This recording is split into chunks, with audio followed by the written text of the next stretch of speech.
you. All right, everybody, welcome back to season 7 of Angel. Yes, this is the season where we're talking to what I call 3-cycle investors. This means they had to start their investing career during the dot-com bubble and then go through the 2000s, Web 2.0 period, and this last boom bust cycle. The longest one of my career, 14 years, we were in an up market. And then obviously 2022, was a brutal year for all of us. And we're trying to ask these individuals who've been through 3 cycles, what do you do as the cycle restarts? What lessons do you take from it? It's really hard to find these people. There aren't that many of them available because most VCs, they last 1 or 2 cycles. They hit a home run or they don't and they quit, or they hit a home run or 2 and they quit and they call in rich. Very few of them will stick with it for 3 cycles because that means you've been working for 3 decades or so. So on today's episode, we have Bryan Roberts. He's been investing at Venrock for over 25 years. This is an extraordinary interview, which builds on the one I had with my friend Brad Feld, which a lot of you are raving about. And we go super deep on the investor-founder relationship and what's special about that and when it works really well. And the most important keys to be successful in your early days as an investor, and just so much more. These are turning out to be some of the greatest interviews, I think, in the history of the podcast. It's going to be an amazing episode. Stick with us. This Week in Startups is brought to you by LinkedIn Jobs. A business is only as strong as its people, and every hire matters. Post your first job for free at linkedin.com/angel. Merge. Let your developers get back to their core product. Merge is a single API to add hundreds of integrations to your app. Integrate up to 5 customers for free today at merge.dev/twist. And Velocity Growth is a growth marketing consultancy that'll help you attract, activate, and retain customers.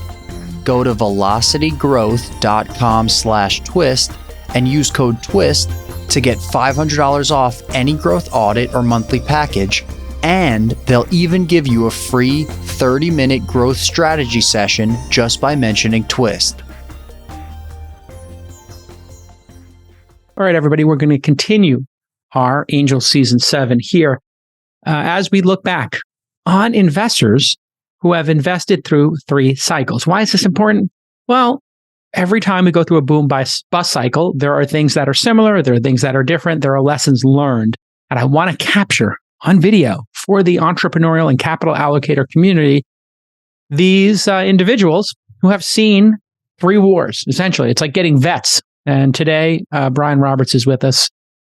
He is, I guess you're a GP at Venrock. I'm going to guess you have the title general partner, managing partner? Partner. We did away with a whole bunch of variations on that about 10 years ago.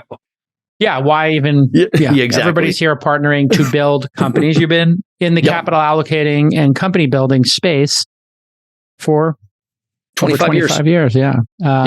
When I say that, what comes to your mind? What comes to mind is how much fun I have. Not actually with the finding deals or doing deals, but with the relationship with an entrepreneurial leader trying to do something the world thinks they can't do. And it's always different, but it's always really intellectually interesting. It's a very interesting profession in that way. You get to place a bet on somebody and then work with them, typically for how long to realize this vision? 10, 15 years. I think honestly, I think it takes 10 years to do anything of any particular consequence. So you're making a bet. People see Shark Tank, they see, these crazy negotiations and this contentiousness, and they think that's what we do for a living here in Silicon Valley as capital allocators, as venture capitalists. Couldn't be further from the truth. That is a forgotten moment in time, in fact. Yeah. No, I look, it's honestly, the capital allocation for me it's the thing that allows me to keep doing it over years, right? But it's a means to an end. Right. The end and the interesting thing that keeps me doing it, and hopefully is the reason that people choose to have me involved with them rather than other people, is the post-investment counsel time in the foxhole together. Right. And as you note, like we've been a little foxhole-ish for the last 12 months.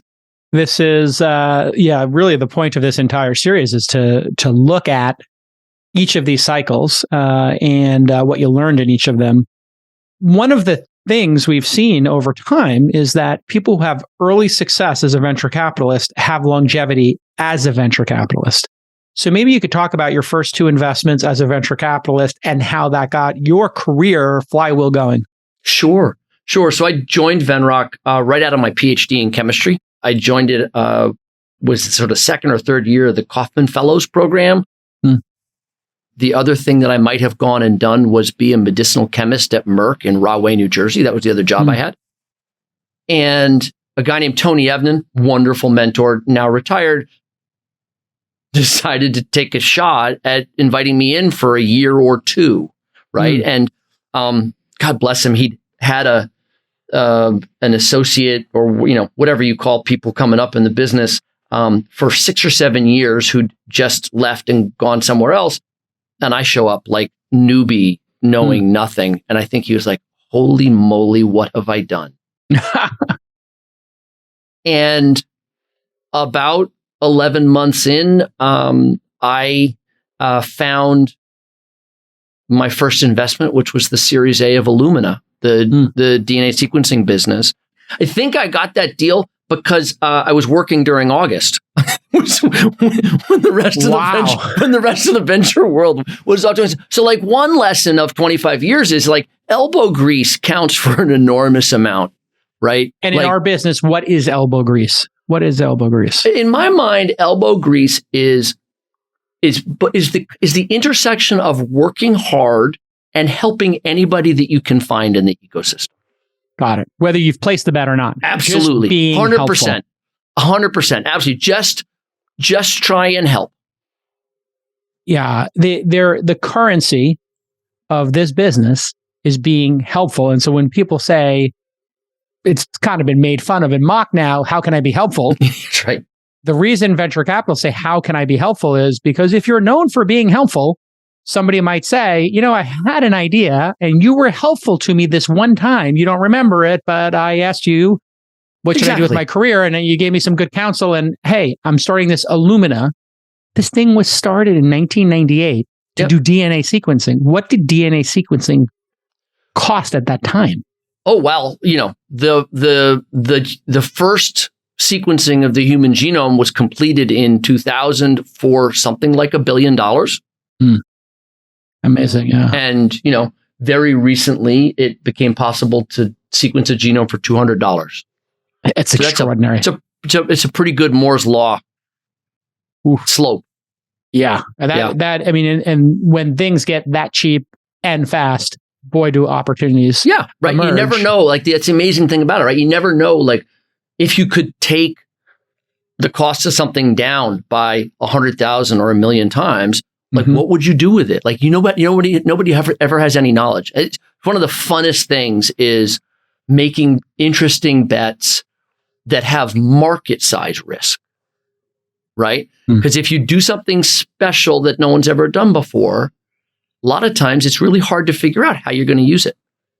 Yeah. What is the market for a supercomputer in your pocket? You got it. Exactly. As it turns out, now big. Yeah. It turns out you can do a lot of things with it. You got it. There's a great William Gibson quote where he said, the street finds its own use for technology. If you're a small business owner or you manage hiring at your company, you know that success in 2023 is totally dependent on the team members you surround yourself with. Of course, that's why you have to check out LinkedIn Jobs. It's really simple. LinkedIn Jobs helps you find more qualified candidates more efficiently, right? That's what you're looking to do. You want to get better candidates and you want to get more of them. And you know what?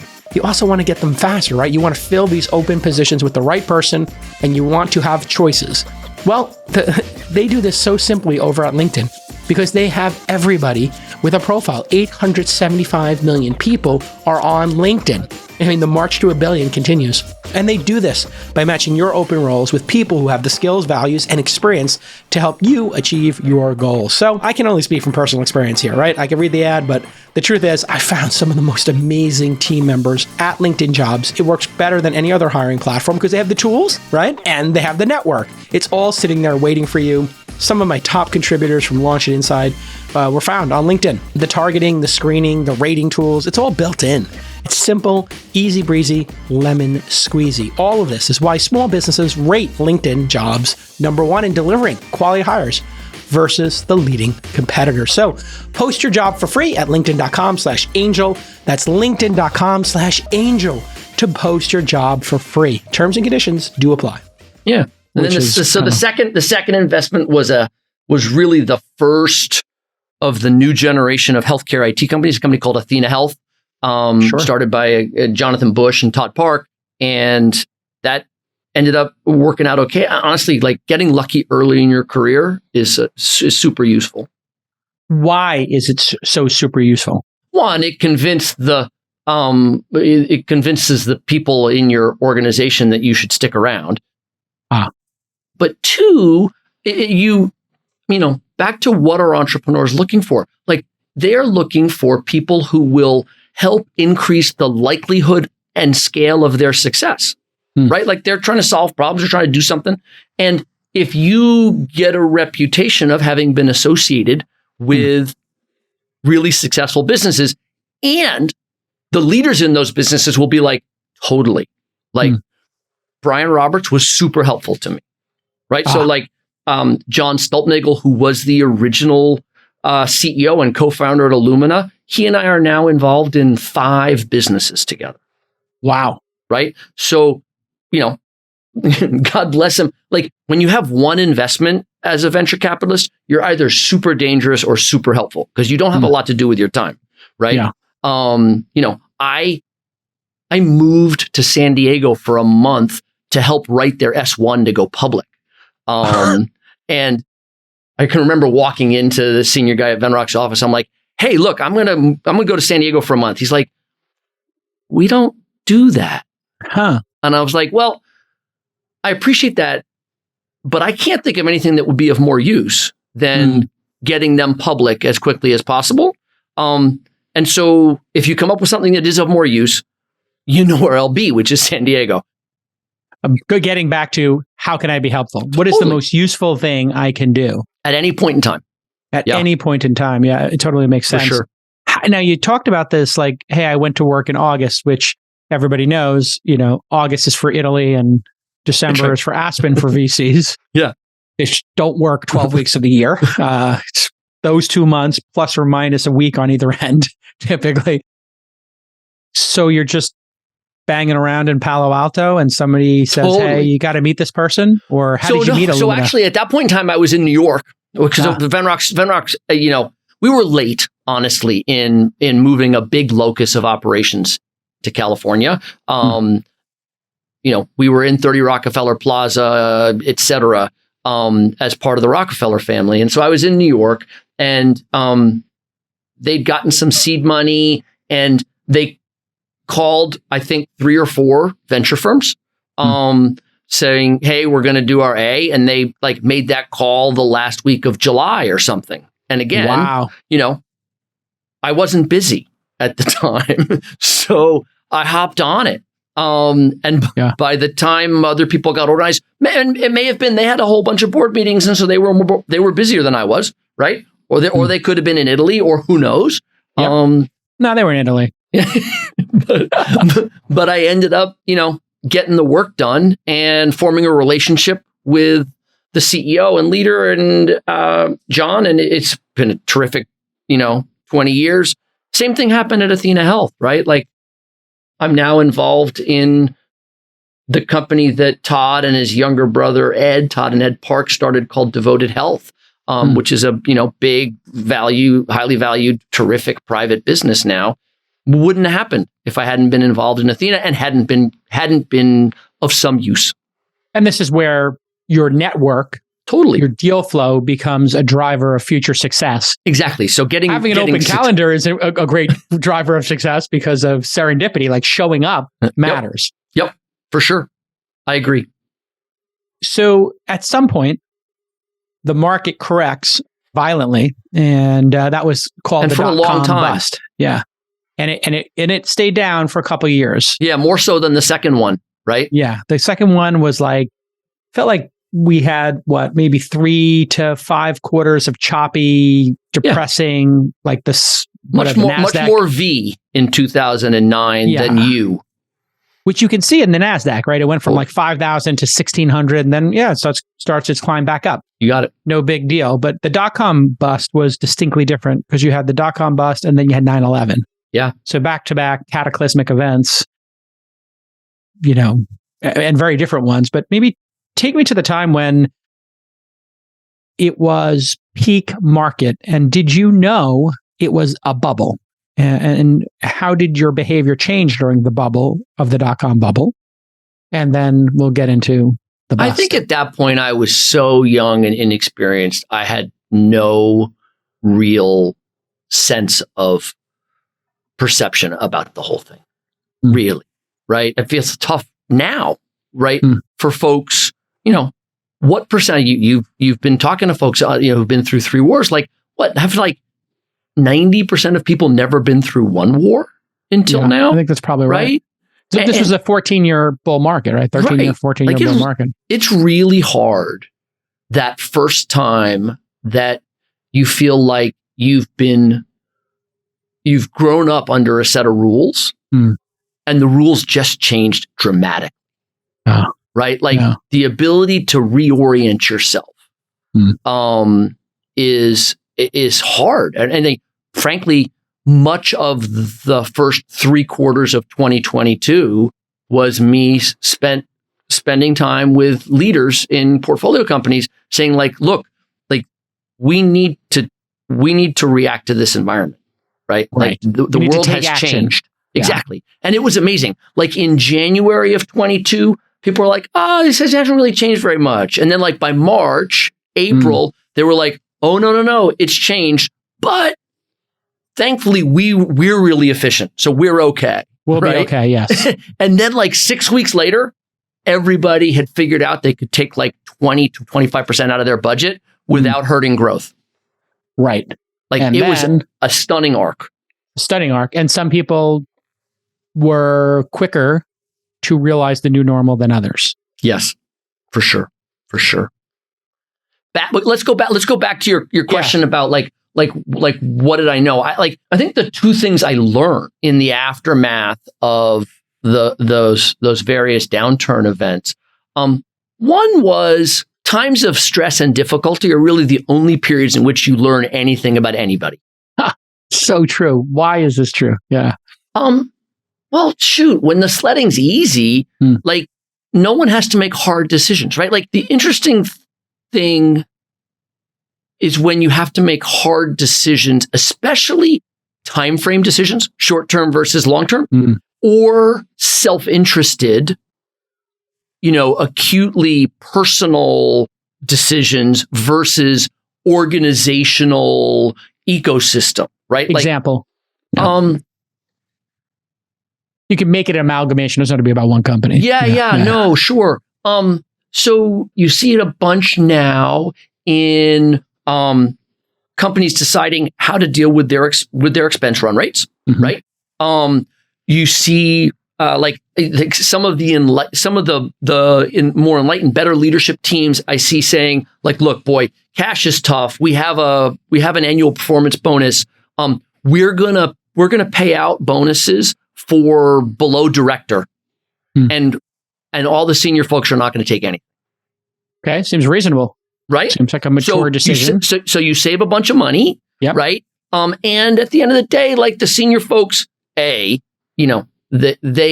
things go well, they benefit in a hugely outsized fashion compared to the younger, rank and file, less experienced rank and file people, right? And they generally have substantively greater base cash comp. Right. So they got better. So they can take the hit. Exactly. And with most of those things around comp, it's so much in the messaging rather than just the numbers, right? Yeah. So when you go to the team and you're like, look, times are tight, right? We need to conserve wherever we can. And as part of that, the rank and file are getting the performance bonuses and the senior folks are not. It makes it a lot easier for the whole organization to rally around a whole bunch of other we need to do more with less aspects. Listen, it's 2023. Closing business-to-business deals is going to be harder this year because, let's face it, some companies are reducing their spend. These days, B2B buyers expect integrations in their products. We expect our people management tool to work seamlessly with our payroll provider, right? You expect your CRM to work seamlessly with your accounting software. And if it doesn't, well, that's a huge issue, right? And how are you going to do this all? Who's going to develop all of these integrations? When you start a company, integrations are critical. This is how you attract customers, but it's brutal and it can take a long time and it's a never-ending list of new software that needs to get integrated, right? Merge is a product that lets you do this very easily. Merge is the leading unified API that allows you to launch integration in days, not quarters. Basically, Merge enables your developers to never worry about integration maintenance. Merge offers currently over 150 integrations across 5 different categories: human resources information systems, HRIS, ATS, applicant tracking systems, you know about those, accounting, CRM, and ticketing. So when you use Merge, all of this is going to come together quicker, faster, and give you more features to offer to your customers. And here's your call to action. Merge has unlimited integrations, and they charge based on how many of your customers use the integrations, so it's priced very fairly. They are going to give you 5 linked accounts for free today at merge.dev/twist. Again, 5 linked accounts for free at merge.dev/twist. As a business, you need to create optionality for yourself in these times. That's probably the second piece of it. In addition to, what does it mean? I mean, we understand what the word create optionality is. You have options, but what does it really mean for a startup to have options? So it means practical examples. Yeah, practical examples are you don't build up expense rates in advance of revenue, expecting revenue to come. Right. In that case, that's probably the best example. Yeah, and that example is a fascinating one, because what a founder will do is they'll be like, well, I'm going to deploy $3 million to create this product. It's going to generate in month 1, $300,000, and in month 2, $400,000. So it pays for itself. But you don't know if it even will make $1. You don't. And it's interesting for me, at least. The early times when you're doing product development are less fraught with danger than early commercial. When you're building a commercial organization, and everybody builds a commercial organization before they have lots of revenue, right? Sort of, it's tautological. You kind of have to. So maybe the way to describe it is, anybody who has a product and goes out to sell it, there's some amount of that revenue that would come in if you had no commercial organization at all, right? Like they're finding you. And then, but everyone's like, I want to grow more. So they put a bunch of commercial people on the ground. And so the efficiency of their customer acquisition goes down the more they try to grow. Right. For the last 10 years, right? Like the penalty of not quite hitting your milestones was you go out and raise an up round. Right. I mean, talk about a perverse reinforcement loop. Right. It's like, I just smoked crack. I ran the mile faster, and they gave me more crack to run the next mile faster. Wow. This is not going to end well. Don't smoke crack during the marathon is like, literally, we taught a generation of founders that raising money was the skill. Yeah. Not making money. Yep. And part of that was, the whole growth at all costs, super fast, right? Yeah. Don't worry about what the actual unit economics of the business were. So there were lots of people, and like we all know this from other aspects of our lives. Like it's really hard to repair a car driving 80 miles an hour down the highway. Yeah, you don't want to be changing exactly. You're right? Fixing the carburetor at 80, right? And so the notion of get your together. Right? Figure out what you have, who will buy it, how much it'll cost, etc. Sort of the nail it before you scale it notion. Nail it before you scale it notion. Yeah. Yeah. Right. What that does is, if you nail it before you scale it, that gives you optionality. Because if you're spending, you're always spending money. If you're spending a little bit of money, not a problem. If you now have brought on a bunch of customers, but your margins are low and your churn's high. So you're sort of running on the hamster treadmill to try and keep things going. You're spending lots of money to do that. Yeah. And that paints you into a corner. So there is where the optionality comes in. Yeah. If you are not being thoughtful about your gross margins, if you're not being thoughtful about the unit economics, however you want to phrase the same thing, your profitability, and you haven't nailed product market fit, and you have nailed raising money at increasing valuations and making you feel good and giving you that dopamine hit, your net worth is going up, your cash balances are going up, the size of the people in your organization, you are literally getting all this incorrect signaling. It's right. It's short-term signaling, not long-term signaling. Right? But in your that's role what you're as doing. a capital allocator, how do you tell a 25, now as an elder statesman like we are, as an elder statesman, you got some 30-year-old. So the funny conversation, the funny conversation these days is sort of, I'm like, okay, so, we have a V1 of the product. Can we agree that in 3 or 4 years, this product is going to be a lot better than it is today? Everyone's like, oh, totally. Right. Yeah. Reasonable. Right. And you're like, so in 3 or 4 years, we'll be embarrassed. We'll bring this product back up and we will look at it. We'll go like, oh my God, this is embarrassing. This is dog. Exactly. Right. Why do we want to put dog in front of more people than we have to? Like, we need to go out and get some market feedback. We need some people to use it. Like, stuff happens. Like, you learn an enormous amount of really great stuff, right? But that's, honestly, those customers are more continued product development than they are really growth and scaling, right? So that's one conversation. Like, what do I look like? Honestly, it's so funny. It was 3 or 4 years ago, there was a venture guy who said, well, we just did the analysis and first meeting to term sheet is now 9 days. And my response was, oh my God, I think mine's gone to 9 months. And it's all about knowing the people way better.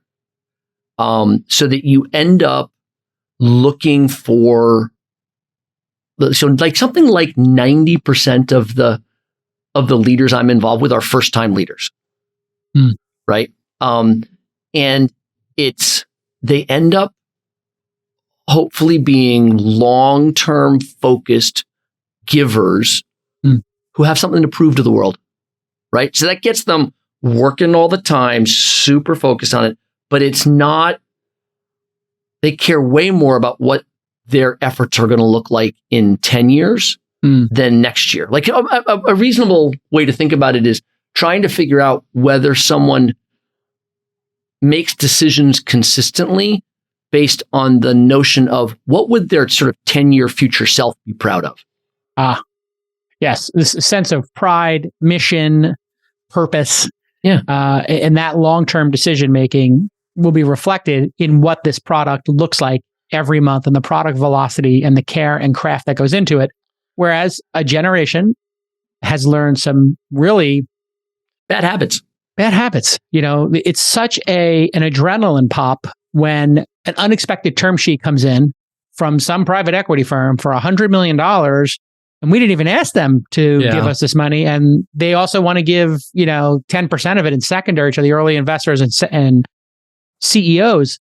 These are new, the venture folks learned a lot of bad habits too. Well, let's talk about that.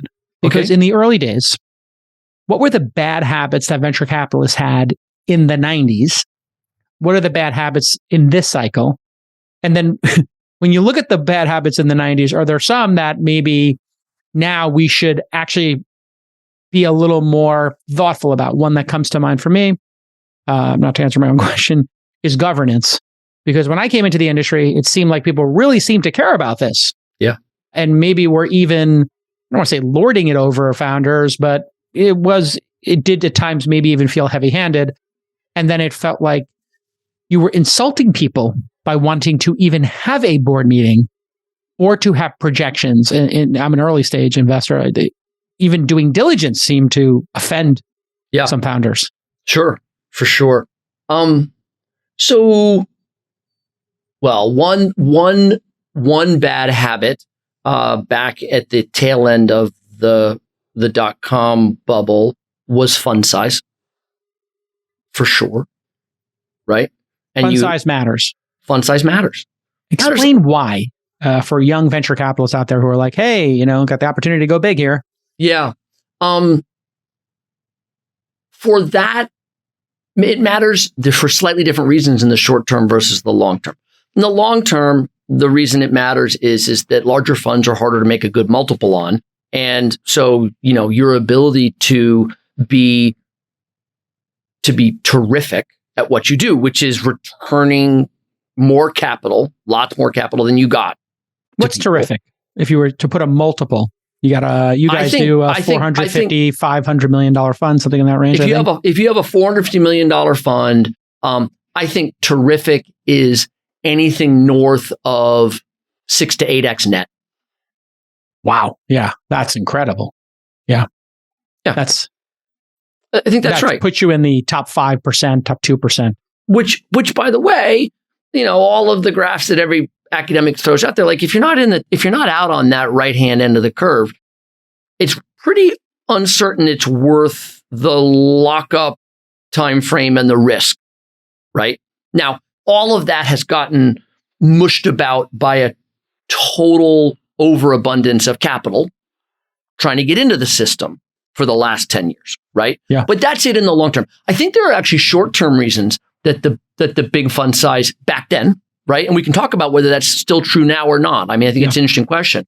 But back then, the other reason it's a hard thing to do is like, if you have too much money, you want to put it to work. And so you end up lowering your bar, right? You end up as a firm being like, oh, we raised a bunch more money. We got to go hire some people to be investors. Like, I don't know about you. Like, it is really hard to tell whether someone coming into an organization is going to be a great investor or not, right? Like the great investors over time have come from every different walk of life possible, right? PhDs in chemistry, journalists, the whole nine yards. Yeah, you got everything. You got it, right? And so you end up hiring a bunch of new people who they come in, you've got too much money. They start putting money to work. They don't know what they're doing. Your bar goes like, it's just, and then you're like, the thing that's worse than investing in something that's not good is then having to be with it for 10 years, right? Like it's just the gift that keeps on taking. It's just no fun. Yeah. So, and I suppose it'd be different if the average venture deal were good, not mediocre. Right. Right. But like, if the whole point about venture from a portfolio perspective is how do you get as far away from the median as possible? Yeah. Right. Like you got to keep your standards high and value your time more than anything. Now, I think you today have deals staying private longer.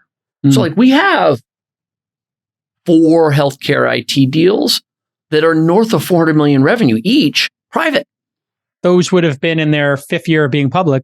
But back then, you go public in the .com area. You went public with 25 to 50 million in revenue. Yeah, so before it got really frothy, then you went public with 25 million of round trip revenue. Oh yeah, we know about that. You give 50 million to AOL invest 50 million, you buy 50 million. I mean, we literally were talking about round tripping on the All In podcast, my other podcast the other day, because actually, were we talking about it on the pod or we were talking about it maybe in the group chat? Because if you're buying cloud credits from a certain company and you're spending $3 million a day on cloud credits and they're investing in your company. Yeah, it gets you're a little tied together there in some manner. I mean, the SEC might look at that and say, you're getting this. This is the whole thing that who is it that Matt Levine, who I love reading, is talking about, FTX's making their own coins, and buying one of them. And that's of course, then it's worth, $1 billion. So like, sure. Right. Like it would be like one of your biotech companies, like everybody in the company buying a Theranos blood test every day. Not that that's your company, but like, everybody in the company is going to do a Theranos blood. All the VCs who invested in the company are going to buy 1 million blood tests. It's like, wait a second. Exactly. How does that work? Exactly. As a startup, growth is critical. Having outstanding growth metrics can solve so many problems for you. And the fastest growing startups know what metrics matter and how to influence them, how to move the needle. Well, if you want to supercharge your growth, go check out Velocity Growth. It is a marketing consultancy that'll help you attract, activate, and retain your customers. So they're going to help you build a growth model. Then they're going to help you launch and optimize high ROI paid search and social campaigns, building out an organic growth playbook, including SEO and content strategies, increasing conversion rates, and all that good stuff, how you should run experiments so you can learn faster than your competitors. They're going to basically build your growth playbook with you. Velocity Growth has helped hundreds of founders and startups supercharge their marketing growth game, and it's super important for you to figure this out. It's not enough to build a great product, build a great team, but you need that brand to grow. And that means you need to have a playbook. Twist listeners are going to get $500 off any growth audit or monthly growth package from Velocity Growth. They basically charge you per month. They'll even give you a free 30-minute growth strategy session just for mentioning Twist, TWIST. So I want you to go to velocitygrowth.com/twist and get $500 off your first growth audit or monthly package now with the promo code TWIST. It's a great company. I'm an investor in it. You're really going to enjoy your time with the team over there. They're super smart. velocitygrowth.com/twist. Did you see Theranos, by the way? What did you think? I did not see it. And it was so funny for like 5 years. So I didn't see it, nor did I seek it out, but not because I knew anything about Elizabeth Holmes, just because I didn't like the business. Like you're competing with LabCorp and Quest. It's a high volume commodity business, which like it's a hard place to start like innovative small companies. It's hard to compete in a high volume, low margin game, right? You're starting a burger restaurant against McDonald's and Burger King. You're starting a soda pop company against Coke and Pepsi. Yeah, exactly, right? How's that going to work out? And so for like 5 years, I'd have people, like, oh, you do healthcare. You're out in the Valley. Are you an investor in Theranos? Like, no, I'm not. And they'd look at me and be like, oh, that's disappointing. I thought you were a good investor. At your job, yeah, exactly. Exactly. When did you first hear the buzz around, well, this is obviously not reality and this is a fugazi? So because it was back channeling around. I was at dinner parties. People were like, "Hey, this doesn't seem legit." It does. It's like they're not. Well, not adding up. When in any industry subsegment, when people talk a big game and don't ship for an extended period of time, you're like, well, I don't understand. Like, why no shipping, right? Like, why can't I use this sort of thing? And every once in a while, people, you'd go into the Walgreens on University Avenue in Palo Alto and try and get a test done. And, you get something different there. So it's probably, a couple of years before the Wall Street Journal article broke. It was just getting sort of long in the tooth on the style over substance. Yeah, the one I saw was Jean-Louis Gassier, who worked for Jobs. He ran Apple in France. Okay. Mm-hmm. And he lived by Stanford and went for a blood test at Stanford. And he went for a Theranos test. And then he compared the results. Pretty big delta. Yeah. Then he did it again and he wrote another blog post. Then he emailed Theranos and gets no answer. And there was a term that we used to have here in Silicon Valley called due diligence. Yeah. Here's by the way, here's his piece. Yeah, his piece. This is 2015. And it's like, a blogger who's not an investor in the company figured it out by using the product. What was the diligence process like, in each of these cycles? And how does the diligence, the time you have to understand what's going on at the company, how has that changed? And then how have you kept your discipline in a world where, doing diligence maybe is best described as a lost art? Yeah, right. At least a less valued one. So again, some of it goes back to fund size, right? Like if you've constrained yourself, you're like, look, I'm going to do 1 or 2 deals a year. right? You have the time. So that's to do step it, one. You have right? to have the time. Yeah, for sure. Right. Yeah. And then step two is, do you have a willing receptor on the other side of the equation to spend the time with you? And for me, it's actually a fascinating discussion with entrepreneurs when you're like, look, I want to do a bunch of diligence. And by the way, you should want me to do it too. Right. And there's some set of folks who are like, dude, look, I just want to get this financing closed and I want to be done with it. And I kind of understand it. Right. But at that point, you're getting a financing closed. You're not bringing a partner on to try and help you build the business. And to me, that's what the company diligence on me is, right? Is like they should want to spend the time to figure out how I think and, whether I'm really all that I say I am. The founder of Sequoia said, he said to Roelof at one point, here's like 4 quadrants. How likable a founder is, how easy they are to get along with, easy, and then higher difficult. And then here's how effective they are at their job as a founder. Not effective, really effective. And he said, one of these quadrants is where we see our biggest success. I think you can guess which quadrant is. So maybe you could speak to the unique nature of the great entrepreneurs and maybe the challenge sometimes of working with, really the best of them and how agreeable they are or not and how you've navigated that. Yeah. So I think they would say I'm not all that agreeable. So we're probably pretty simpatico on the whole thing. But it is, look, the best founders certainly thinking long term, right? Certainly giving everything they can to the business, putting the business in front of themselves. But they're also always looking for what's wrong. And that's kind of what makes them sort of low level, me too, low level disagreeable all the time, right? You're like, okay, actually, like what's going well is fine. I'm not going to spend a ton of time celebrating all that stuff. But yeah, you do that at all hands every once in a while, et cetera. But like, I'm actually focused on what's the next horizon that I need to tackle.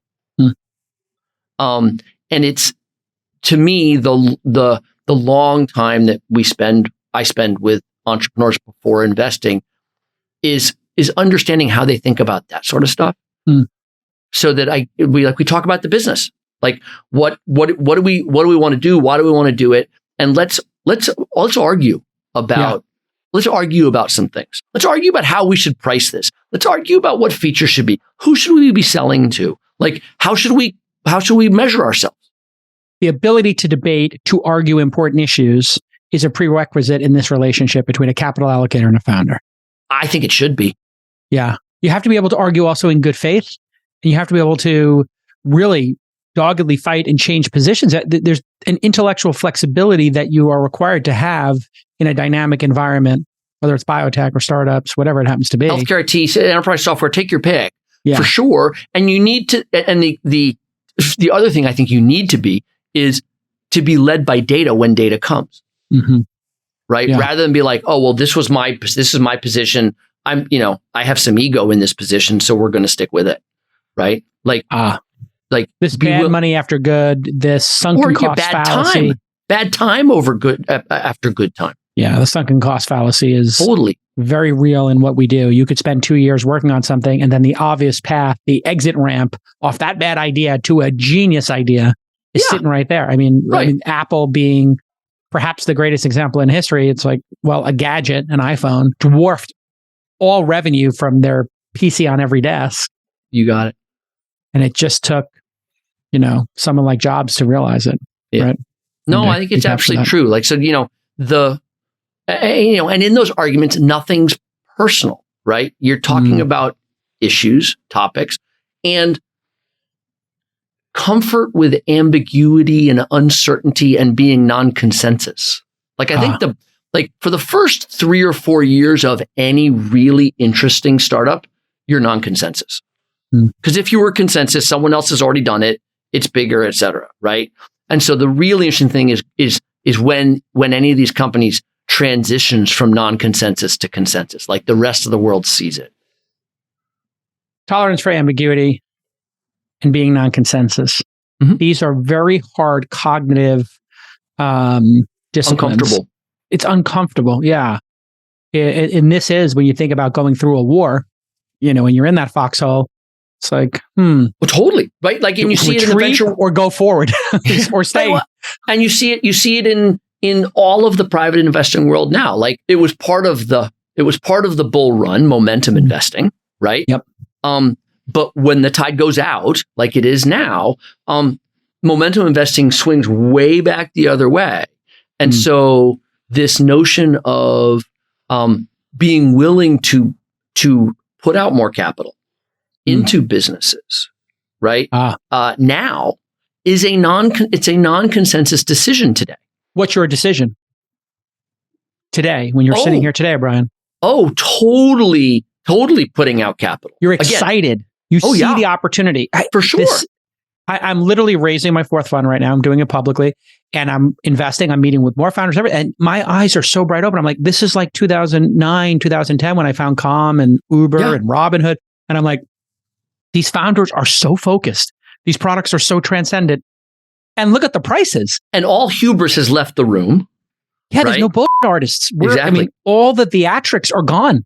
It's like you can get a cab in a shorter period of time and pay and see the cab coming to you. I'm like, great, let's go. Like just, you can sequence the human genome and it was 100 million and it's going to be 1 million and then it's going to be 10,000 and it's going to be 100. Okay, great. Yeah, let's pull that string and see where it leads us. Yeah. Now is the greatest time to place bets.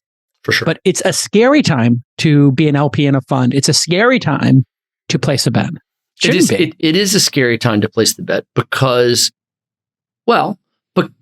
nobody likes to look, no human being on planet Earth likes to look stupid, right? And there's a false sense of that you won't look stupid in the bull run, right? And there's a false sense that you will look stupid in the current market because it's all bad news here and there. That is such a great insight for capital allocators. I'm just thinking about my own psychology and really the psychology of placing bets and this fear of looking stupid. You're in a poker game. You don't have the best hand. You got some range of poker hands and you call. Somebody goes, raises and you call them. You got to turn your cards over and see if you made the right decision. And if you are not willing to have that absolutely acidic feeling in your stomach when you play that bet. A little bit of bile poke up into your throat. It's just like, okay, this company has run out of cash. Nobody will fund them. And I'm going to give them that bridge. More money. I'm going to give them that 12. Take me to that scariest moment when you place that bet in any of the 3 wars that you lived through. Any of those where you placed the bet and it worked out. Just, but you did have that bile coming up, making you feel that like, geez, where's the Pepto? Can I get it?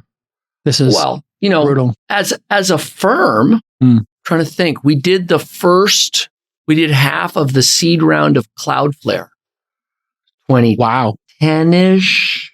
Yeah. I think 9. What a great company. I think it was December of 29. Okay. Right? Matthew, Michelle, right out of Harvard Business School, blah, blah, nothing there. Back of a napkin. Yeah. And they had actually, it's so funny. They had done one of those summer programs in the offices of a different venture firm. Right? Wow. Who didn't fund them. Because they were doing a CDN in the face of Akamai and they were going to do DNS routing. I was on the board of Dyn at the time, DYN in New Hampshire. And I remember Cloudflare coming up and I was like, wow, this guy seemed pretty clever. And we were like talking about them, but yeah, it felt like a derivative business or a copycat business. And it turned out to be an exceptional business. Did. Absolutely. Why did they do so well? Just better execution, I guess is what it comes down to. More dogged management. So, really hardware to software, right? Like number 1 and 2, the team was purely focused on themselves, on what they could do well, how they could do it, not any of the hype around the world. And frankly, it wasn't the easiest thing to get funded for a couple rounds, right? And then you're getting into 2013, 14, and prices are going way up, and you're like, wow, our prices aren't going up that much. I wonder, I had the same thing at 10x Genomics, single cell genomics business, right? Like, I kind of like, honestly, it's weird about me. Like, I like being so non-consensus that people leave you alone for a little while, right? That's Until you get your together enough to be able to do something interesting and defend yourself, right? Love it. What's your best advice to founders who are looking at this market and saying, should I take the jump? This is like the eye of the storm. It's a hurricane. I got this little boat. Do I leave the dock? Yeah. I think you should only start a company if you can't stop yourself from doing it in any market. Like, I think you need to find yourself in the shower, on your run, out at the movie with your girlfriend, thinking about the company. Right. Obsession. Right. It has to be straight up. Like, and literally don't spend your time trying to figure out positive proof points for your idea. Yeah. Just go after, can I kill it? Right. And if you're like, golly, like, I got to do this. I'm going to feel terrible if I don't go do this. Then definitely go do it.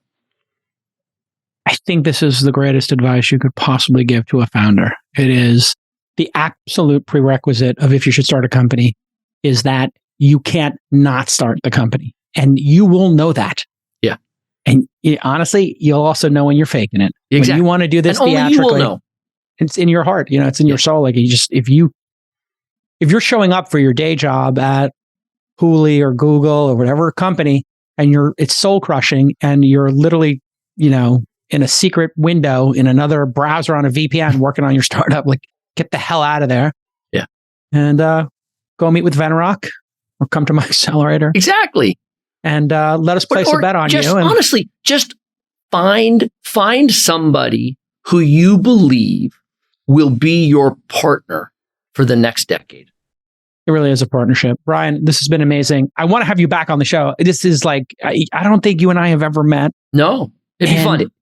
I've heard lots of great things. Thank you for this. I mean, literally, I have like 5. I know when I have a great guest because I have 5 blog post ideas and I have notes that I'm taking, like, oh, I have to sharpen my sword a bit based on the lessons you've made and, having gone through 2 more wars than I have. I really appreciate you being so candid. I appreciate it. There it is, Bryan Roberts, everybody. It was fun. And come on again in like 6 months. You got it. Book Bryan in 6 months. I want to just continue this conversation, and we'll see you all next time on This Week in Startups. Bye-bye. See ya.